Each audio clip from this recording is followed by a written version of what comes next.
Assalamualaikum warahmatullahi wabarakatuh. Halo sahabat Aiman Inspiration dimanapun Anda berada.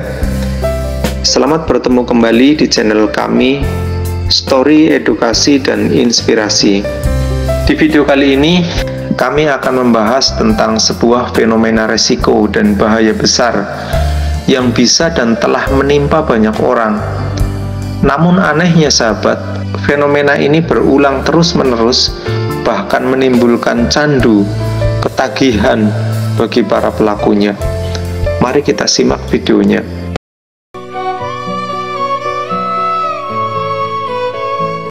Beberapa hari terakhir, sorot mata kita tertuju pada erupsi Merapi di Sumatera Barat dan dampak tragisnya, mulai dari hujan kerikil batu hingga korban luka dan meninggal dunia di kalangan para pendaki.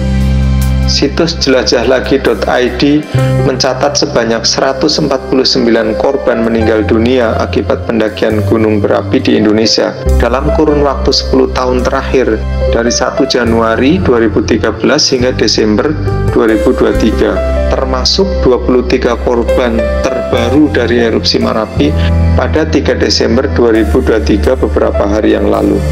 Dilansir dari kompas.com pada Rabu 6 Desember 2023, Balai Konservasi Sumber Daya Alam Sumatera Barat mencatat 75 korban dari erupsi Merapi, dengan rincian 52 orang selamat dan 23 lainnya meninggal dunia.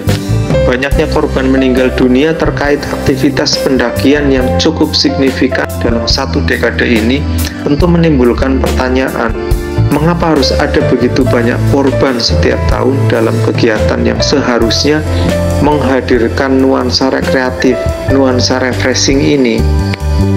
Dan sangat disayangkan sekali, mengingat kebanyakan korbannya adalah generasi muda yang cukup potensial bagi kelangsungan masa depan bangsa ini.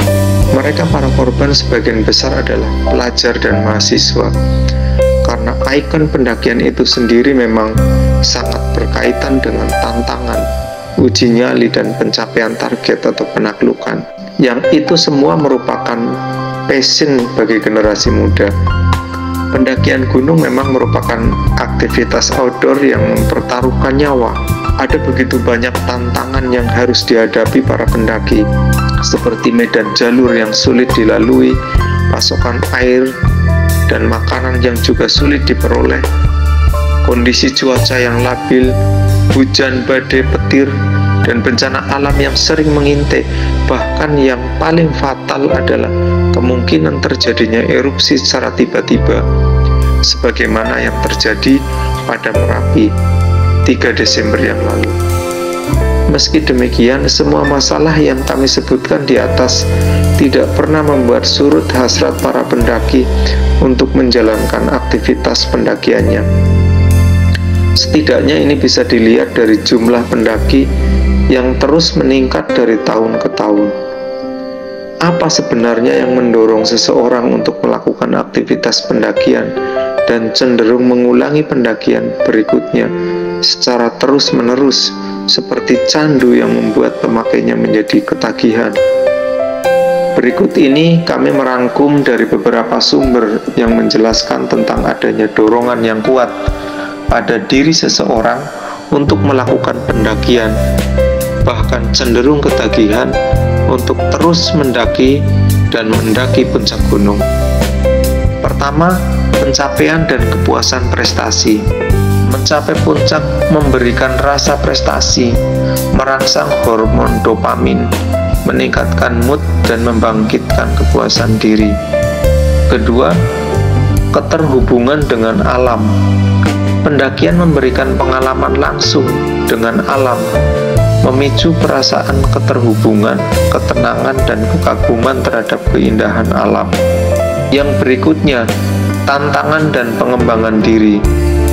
Menghadapi rintangan fisik dan mental di gunung memberikan kesempatan untuk mengembangkan diri, peningkatan ketahanan mental, dan rasa percaya diri. Keempat, komunitas pendaki. Bergabung dengan komunitas pendaki memberikan dukungan sosial, rasa kebersamaan, dan peluang berbagi pengalaman. meningkatkan motivasi untuk terus mendaki. Yang kelima, pengalaman spiritual atau transenden. Beberapa merasakan momen-momen spiritual atau transenden saat mendaki, menjadi dorongan untuk mengulangi pengalaman tersebut. Dengan melihat 5 alasan di atas, nampaknya meskipun risiko dan tantangan menanti di depan mata, namun daya tarik yang mendalam pada seseorang menjadikan pendakian gunung sebagai perjalanan yang sulit untuk dihindari bagi banyak orang. Lantas, kenapa dalam aktivitas pendakian mesti ada korban, bahkan tidak sedikit jumlahnya? Apakah tidak bisa dicegah atau setidaknya diminimalisir? Bagaimana agar erupsi juga tidak menimbulkan korban? Jawabannya pasti bisa, dengan cara penerapan SOP yang benar dan pemahaman serta kesadaran penuh para pendaki akan kendala dan risiko besar yang setiap saat dihadapinya, sehingga sangat penting untuk mematuhi dan menjalankan SOP dengan sebenar-benarnya. Para pendaki harus mengenali level aktivitas gunung berapi dan siap siaga sesuai dengan rekomendasi yang disampaikan pihak berwenang. Sebagaimana kasus Merapi, pengamat kebencanaan dari Universitas Pembangunan Nasional UPN Veteran Yogyakarta, Eko Teguh Paripurna, mengatakan bahwa korban tewas semestinya bisa dicegah andaikan rekomendasi untuk tidak mendekati kawah dalam radius 3 km dipatuhi. Jika ditilik lebih dalam lagi, ternyata sejak 2011 Gunung Merapi telah berstatus waspada level 2. Status ini jika mengacu pada situs Magma Indonesia, artinya pendaki dilarang mendekat ke kawah pada radius 3 km. Bahkan pada beberapa gunung berapi dengan status siaga level 2 seperti Gunung Anak Rakatau, Gunung Semeru, dan Gunung Merapi, pendaki dilarang mendekati pada radius 5 km dari kawah. Pada faktanya di lapangan, SOP Merapi telah dilanggar para pendaki karena banyak di antara mereka bisa mendekati area kawah yang hanya berjarak 600 meter saja dari kawah. BBC News Indonesia tanggal 6 Desember 2023 memuat hasil pantauannya bahwa di antara para pendaki pada tanggal 2 Desember 2023 malam menyelenggarakan kemah di sekitar Tugu Abel Tasman. Monumen yang dibangun sebagai peringatan atas tewasnya seorang pendaki bernama Abel Tasman akibat erupsi Merapi pada 5 Juli 1992. Tugu Abel Tasman ke kawah jika ditarik garis lurus hanya berjarak 600 meter. Dalam tragedi erupsi Merapi 3 Desember yang lalu, seyogianya menjadi pelajaran yang berharga bagi semua pihak yang terkait, terutama teman-teman para pendaki. Dalam hal seperti ini tentu tidak tepat jika salah satu pihak terkait saling melempar kesalahan. SOP pendakian secara prinsip berlaku umum dan terbuka.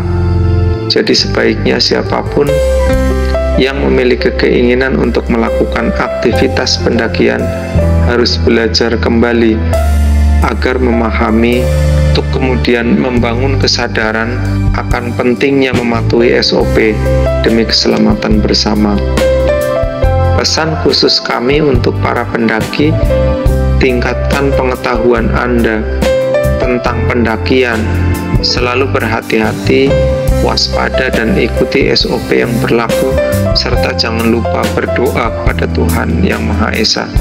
Semoga informasi ini berguna terutama bagi teman-teman pendaki dalam meningkatkan kewaspadaan dan kehati-hatian agar pendakian bisa berjalan dengan baik, bisa kembali ke rumah masing-masing dengan selamat.